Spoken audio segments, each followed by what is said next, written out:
ನಮಸ್ಕಾರ ಸ್ನೇಹಿತರೆ.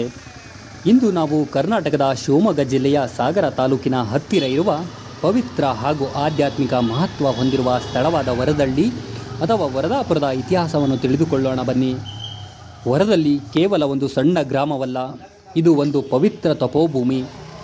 ಅನೇಕ ಮಹರ್ಷಿಗಳು ತಪಸ್ಸು ಮಾಡಿದ ಸ್ಥಳವೆಂದು ಈ ಪ್ರದೇಶ ಪ್ರಸಿದ್ಧವಾಗಿದೆ.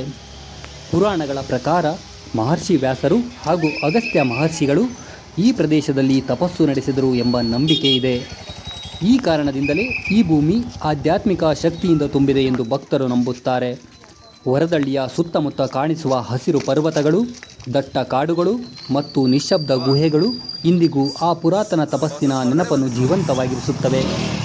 ಇಲ್ಲಿ ಕಾಲಿಟ್ಟ ಕೂಡಲೇ ಮನಸ್ಸಿಗೆ ಒಂದು ವಿಚಿತ್ರವಾದ ಶಾಂತಿ ಮತ್ತು ಪವಿತ್ರತೆಯ ಅನುಭವವಾಗುತ್ತದೆ.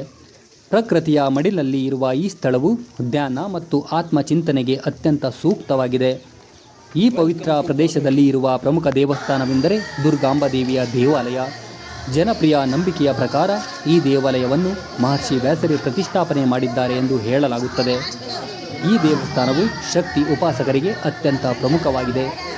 ವರ್ಷ ಪೂರ್ತಿ ಸಾವಿರಾರು ಭಕ್ತರು ಇಲ್ಲಿ ಬಂದು ದೇವಿಯ ಆಶೀರ್ವಾದವನ್ನು ಪಡೆಯುತ್ತಾರೆ. ಆದರೆ ವರದಳ್ಳಿಯ ಇತಿಹಾಸದಲ್ಲಿ ಮಹತ್ವದ ತಿರುವು ಬಂದದ್ದು 20ನೇ ಶತಮಾನದಲ್ಲಿ. ಈ ಬದಲಾವಣೆಗೆ ಕಾರಣರಾದವರು ಮಹಾನ್ ಸಂತರು ಆದ ಶ್ರೀ ಶ್ರೀಧರ ಸ್ವಾಮಿಯವರು.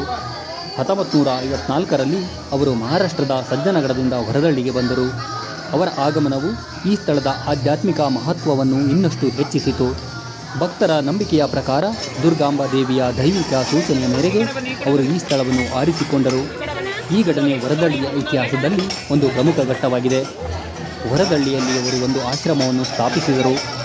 ಈ ಆಶ್ರಮವು ಇಂದು ಶ್ರೀಧರಾಶ್ರಮ ಎಂದು ಪ್ರಸಿದ್ಧವಾಗಿದೆ. ಇಲ್ಲಿ ಅವರು ಭಕ್ತರಿಗೆ ಧರ್ಮ, ಭಕ್ತಿ ಮತ್ತು ಸತ್ಯದ ಮಾರ್ಗವನ್ನು ಬೋಧಿಸಿದರು. ಅವರ ಉಪದೇಶಗಳು ಸರಳವಾಗಿದ್ದರೂ ಜೀವನದ ಆಳವಾದ ಸತ್ಯಗಳನ್ನು ಒಳಗೊಂಡಿದ್ದವು. ಅನೇಕ ಭಕ್ತರು ಅವರ ಮಾರ್ಗದರ್ಶನದಿಂದ ಜೀವನದಲ್ಲಿ ಶಾಂತಿ ಮತ್ತು ಸ್ಪಷ್ಟತೆಯನ್ನು ಕಂಡುಕೊಂಡರು. 1961ರಲ್ಲಿ ಶ್ರೀಧರ ಸ್ವಾಮಿಗಳು ಧರ್ಮ ಧ್ವಜವನ್ನು ಏರಿಸಿದರು. ಇದು ಸನಾತನ ಧರ್ಮದ ಪುನರುಜ್ಜೀವನದ ಸಂಕೇತವಾಗಿದೆ. ಈ ಘಟನೆ ವರದಳ್ಳಿಯನ್ನು ಮತ್ತಷ್ಟು ಪ್ರಸಿದ್ಧಗೊಳಿಸಿತು ಮತ್ತು ಅನೇಕ ಭಕ್ತರನ್ನು ತನ್ನತ್ತ ಸೆಳೆಯಿತು. ಈ ಧರ್ಮಧ್ವಜವು ಇಂದಿಗೂ ಆಧ್ಯಾತ್ಮಿಕ ಜಾಗೃತಿಯ ಸಂಕೇತವಾಗಿ ಕಾಣುತ್ತದೆ. ಇಲ್ಲಿನ ಮತ್ತೊಂದು ಮಹತ್ವದ ಘಟನೆ ಎಂದರೆ ಶ್ರೀಧರ ತೀರ್ಥದ ಉದ್ಭವ. ಆ ಸಮಯದಲ್ಲಿ ವರದಳ್ಳಿಯಲ್ಲಿ ನೀರಿನ ಕೊರತೆ ತುಂಬ ಇತ್ತು. ಭಕ್ತರ ನಂಬಿಕೆಯ ಪ್ರಕಾರ ಶ್ರೀಧರ ಸ್ವಾಮಿಗಳು ತಮ್ಮ ಪಾದದಿಂದ ನೆಲವನ್ನು ಸ್ಪರ್ಶಿಸಿದಾಗ ಅಲ್ಲಿ ನೀರು ಹೊರಹೊಮ್ಮಿತು. ಈ ನೀರನ್ನು ಪವಿತ್ರ ತೀರ್ಥವೆಂದು ಭಾವಿಸಿ ಭಕ್ತರು ಇಂದಿಗೂ ಅದನ್ನು ಭಕ್ತಿಯಿಂದ ಸೇವಿಸುತ್ತಾರೆ. ಈ ಘಟನೆ ಸ್ವಾಮೀಜಿಯವರ ದೈವಿಕ ಶಕ್ತಿಯನ್ನು ಪ್ರತಿಬಿಂಬಿಸುತ್ತದೆ ಎಂದು ಭಕ್ತರು ನಂಬುತ್ತಾರೆ. 1973ರ ಏಪ್ರಿಲ್ 19ರಂದು ಶ್ರೀಧರ ಸ್ವಾಮಿಗಳು ವರದಳ್ಳಿಯಲ್ಲಿ ಮಹಾ ಸಮಾಧಿ ಹೊಂದಿದರು. ಅವರ ಸಮಾಧಿಯ ಮೇಲೆಯೇ ಇಂದು ದೇವಸ್ಥಾನ ಮತ್ತು ಮಠ ನಿರ್ಮಾಣಗೊಂಡಿದೆ. ಇದು ಭಕ್ತರಿಗಾಗಿ ಇರುವ ಅತ್ಯಂತ ಪವಿತ್ರ ಸ್ಥಳವಾಗಿದೆ. ಸಾವಿರಾರು ಜನರು ಇಲ್ಲಿಗೆ ಬಂದು ಸ್ವಾಮೀಜಿಯವರ ಆಶೀರ್ವಾದ ಪಡೆಯುತ್ತಾರೆ ಮತ್ತು ತಮ್ಮ ಜೀವನದ ಸಂಕಷ್ಟಗಳಿಂದ ಪರಿಹಾರವನ್ನು ಹುಡುಕುತ್ತಾರೆ. ಇಂದಿನ ಕಾಲದಲ್ಲಿಯೂ ವರದಳ್ಳಿ ಒಂದು ಪ್ರಮುಖ ಆಧ್ಯಾತ್ಮಿಕ ಕೇಂದ್ರವಾಗಿದೆ.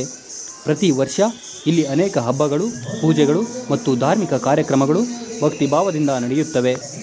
ವಿಶೇಷ ದಿನಗಳಲ್ಲಿ ಇಲ್ಲಿ ಭಕ್ತರ ಸಂಖ್ಯೆ ಸಾವಿರಾರು ಸಂಖ್ಯೆಯಲ್ಲಿ ಹೆಚ್ಚಾಗುತ್ತದೆ. ಇಲ್ಲಿ ನಡೆಯುವ ಅನ್ನದಾನ ಸೇವೆಯು ಬಹಳ ಪ್ರಸಿದ್ಧವಾಗಿದೆ. ಭಕ್ತರಿಗೆ ಉಚಿತವಾಗಿ ಊಟ ನೀಡಲಾಗುತ್ತದೆ. ಇದು ಸೇವಾ ಮನೋಭಾವ ಮತ್ತು ಮಾನವೀಯತೆಯ ಅತ್ಯುತ್ತಮ ಉದಾಹರಣೆಯಾಗಿದೆ. ಈ ಸೇವೆಯಲ್ಲಿ ಅನೇಕ ಜನರು ಸ್ವಯಂ ಪ್ರೇರಿತವಾಗಿ ಭಾಗವಹಿಸುತ್ತಾರೆ. ವರದಳ್ಳಿಗೆ ಬರುವವರು ಕೇವಲ ದೇವರ ದರ್ಶನಕ್ಕಾಗಿ ಮಾತ್ರವಲ್ಲ, ಮನಸ್ಸಿಗೆ ಶಾಂತಿ ಪಡೆಯಲು ಕೂಡ ಬರುತ್ತಾರೆ. ಇಲ್ಲಿ ಇರುವ ನಿಶಬ್ದ ವಾತಾವರಣ, ಪ್ರಕೃತಿಯ ಸೌಂದರ್ಯ ಮತ್ತು ಆಧ್ಯಾತ್ಮಿಕ ಶಕ್ತಿ ಇವೆಲ್ಲವೂ ಒಟ್ಟಾಗಿ ಒಂದು ಅದ್ಭುತ ಅನುಭವವನ್ನು ನೀಡುತ್ತದೆ. ನಗರ ಜೀವನದ ಒತ್ತಡದಿಂದ ದೂರವಾಗಿ ಇಲ್ಲಿ ಬರುವವರು ತಮ್ಮನ್ನು ತಾವು ಹೊಸದಾಗಿ ಕಂಡುಕೊಳ್ಳುತ್ತಾರೆ. ಒಟ್ಟಿನಲ್ಲಿ ವರದಳ್ಳಿ ಕೇವಲ ಒಂದು ಇತಿಹಾಸ ಪ್ರಸಿದ್ಧ ಸ್ಥಳವಲ್ಲ, ಇದು ಒಂದು ಜೀವಂತವಾಗಿರುವ ಆಧ್ಯಾತ್ಮಿಕ ಶಕ್ತಿ ಕೇಂದ್ರವಾಗಿದೆ. ಇಲ್ಲಿ ಬರುವ ಪ್ರತಿಯೊಬ್ಬರೂ ಭಕ್ತಿ, ಶಾಂತಿ ಮತ್ತು ಜೀವನದ ನಿಜವಾದ ಅರ್ಥವನ್ನು ಅರಿಯುವ ಅವಕಾಶವನ್ನು ಪಡೆಯುತ್ತಾರೆ. ನೀವು ಕೂಡ ಒಮ್ಮೆ ವರದಳ್ಳಿಗೆ ಭೇಟಿ ನೀಡಿ ಈ ಪವಿತ್ರ ಸ್ಥಳದ ಅನುಭವವನ್ನು ನಿಮ್ಮ ಜೀವನದಲ್ಲಿ ಸೇರಿಸಿಕೊಳ್ಳಿ. ಇದು ಕರ್ನಾಟಕದ ಶಿವಮೊಗ್ಗ ಜಿಲ್ಲೆಯ ಸಾಗರ ತಾಲೂಕಿನ ಒಂದು ವರದಳ್ಳಿ ಎಂಬ ಗ್ರಾಮದಲ್ಲಿದೆ. ಇದಕ್ಕೆ ಬರಲು ಬೆಂಗಳೂರಿನಿಂದ ಸಾಗರಕ್ಕೆ ಅನೇಕ ಬಸ್ಸುಗಳಿವೆ.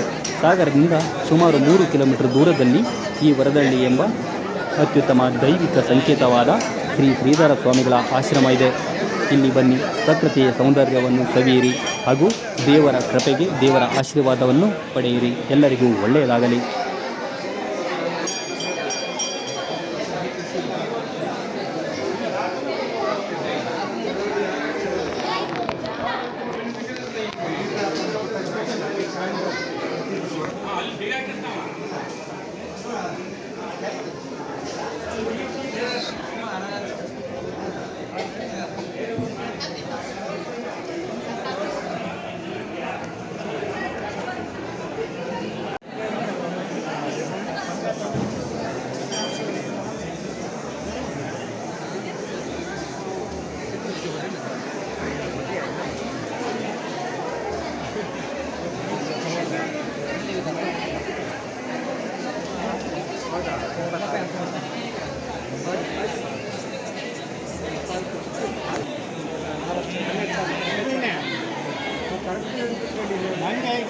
ನೋಟಿಸ್ ಬಂದಾಗ ನಾನು ಅಧ್ಯಕ್ಷ ಚಂದ ಅಲ್ರಿ ನಮ್ಮ ಡಾಕ್ಯುಮೆಂಟ್ ಬೇಕೀಗ ನಮ್ಗೆ ಇದೆ ಅಂತ ನೀವು ನೋಟಿಸ್